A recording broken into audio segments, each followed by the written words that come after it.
one of the world's highest peak, which is also known as Chomolungma and Sagarmatha. This is none other than Mount Everest.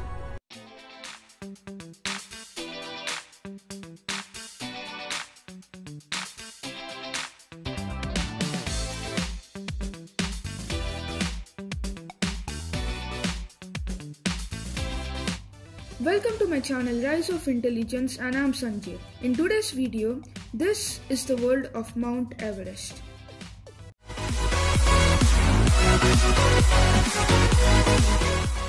General facts. Most of you know about this, so I will be covering it up briefly. Mount Everest is located in the Himalaya mountain range between Nepal and Tibet. At 8,849 meters, or also 29,032 feet, it is the tallest point on Earth as of now. Let us go back to the past. How did Mount Everest form? The Indian tectonic plate collided with the Eurasian plate. During this collision, the land was pushed up and finally mountains formed. If you want to know more details about how mountains formed, do check my video on plate boundaries part 1 by clicking on the icon above or even in the description. Did you know that Mount Everest is still growing? It is growing by 4 millimeters per year because the Indian plate is still pushing towards the Eurasian plate. History of Mount Everest. The mountain was named after George Everest, a former Surveyor General of India. Edmund Hillary, a mountaineer from New Zealand, and his guide Tenzing Norgay were the first people to climb the mountain in 1953 and held the record together. Now you might think the two climbers were the first to measure Mount Everest, as they basically climbed it themselves, which means they must be having accurate measurement. But this was not the case. It was known to be the tallest mountain over a century before. British surveyors, after their deep research, recorded that Everest was the tallest peak in the world in their Great Trigonometrical Survey of the Indian subcontinent a whole 100 years ago. Who lives in or near Mount Everest? The Himalayan mountains have long been home to indigenous groups living in the valleys. The most famous of these are the Sherpa people. You must have heard about them. Tenzing Norgay, a famous person you all might know, is also a Sherpa. If you don't know about them, Sherpa is an ethnic group, but they are famously referred to as mountain guide. The Sherpa have valuable experience in mountain climbing, which they can provide to other climbers. They literally live there. Most climbers of Everest would be impossible without the Sherpa's logistical help and knowledge.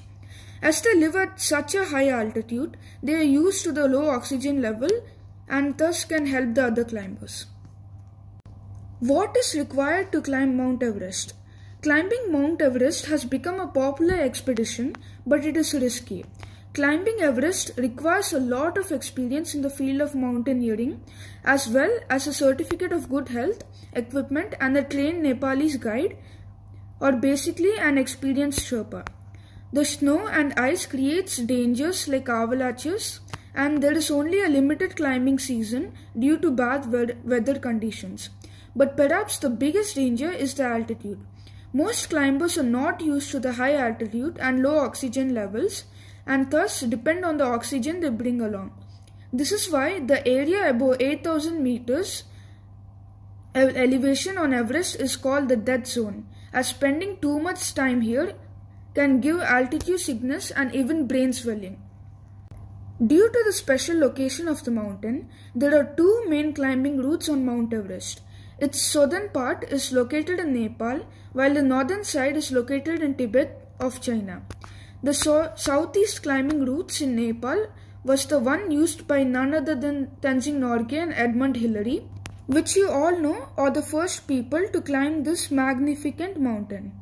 So this part is going to be a bit detailed, so anytime you feel bored, you can skip using timestamps or the time given below on the screen, which is shown right now. The North Route. There are 6 camps on this route. The Camp 1 is on a gravel plain with an altitude of 5,000 meters.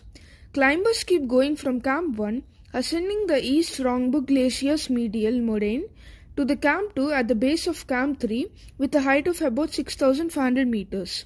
New word. Moraine means the dirt path between two glaciers. Camp 3, which also stands for Camp ABC or Advanced Base Camp, is located at 6,500 meters. From Camp ABC or Camp 3 to Camp 4, which is on the North Col, climbers should ascend the glacier with fixed ropes used for reaching the North Col. The altitude of North Col is 7,000 meters.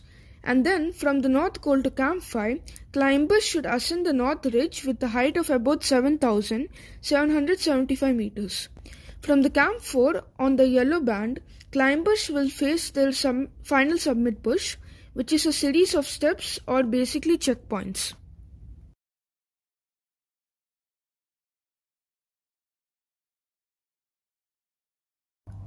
The first step.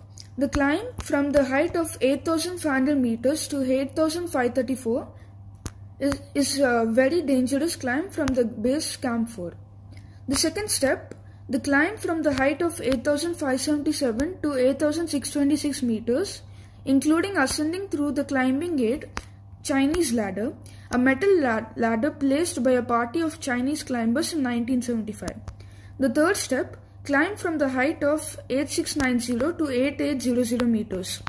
When climbers conquer the above steps, they will be able to see the summit pyramid, which is snow-capped with a slope of 50 degrees. Along the slope, they achieve their dreams, top of the world.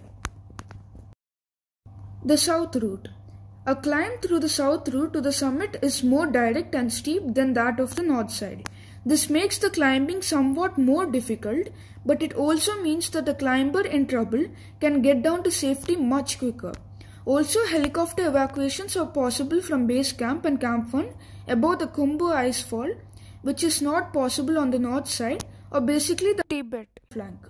It will take climbers a couple of weeks in the base camp to get used to the altitude. Camp 1 is at the altitude of 6,000 meters. The Camp 2, or again the Camp ABC, which stands for Advanced Base Camp, is at the height of 6,500 meters. To reach Camp 3 at 7,500 meters, 1,000 meters above, climbers should climb up the fixed rope on the Lord's face. And then there is another 500 meters to Camp 4 at 8,000 meters on the South Col. From the Camp 4, climbers will face the final summit push, again the final checkpoints they need to conquer. Climbers first will reach the balcony at the altitude of 8,400 meters. They keep climbing up the ridge, and then when they see a small dome of ice and snow, that marks the south summit. But you might ask, what is the south summit? That is literally 11 meters away from the second peak of Mount Everest, which is also known as the top of the world. After discussing the two sides, a question might arise to you: which way is easier? Which Everest route is the easiest? They both are extremely difficult, each in its own unique way. As discussed, I told we need a lot of training and also experienced guides. But the south route is believed to be technically easier than the north route. North side climbers need to deal with the chills of high altitude much longer than on the south side.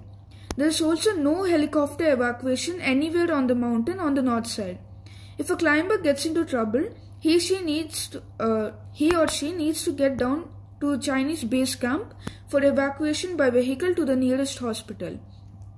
Also, the weather tends to be worse on the north side, especially the winds, which can be as dangerous as a hurricane. But again, north side can be accessed by road trip and medical assistance is faster and better. Mount Everest's traffic jams. As more people try to conquer the top of the world, there have been more traffic jams. Climbers spend too much time in the dead zone waiting for their chance to go to the summit. Again, the dead zone is the part of the mountain which is above 8,000 meters. More people has also come with more pollution up near the summit, as climbers often discard unwanted items all along the mountain. These are like the cans or water bottles they don't need anymore. Additionally, the Sherpa people have been exploited by climbers, and their traditional ways of life have been disrupted by foreign climbers. Sherpa guides are faced with some of the highest death rates for comparatively very feeble pay. But don't take this as bad and stop you from achieving your passion. You can still achieve anything even if there are problems in the way. There is nothing without disadvantages and advantages. Again, nothing is impossible. As impossible itself says, I am possible.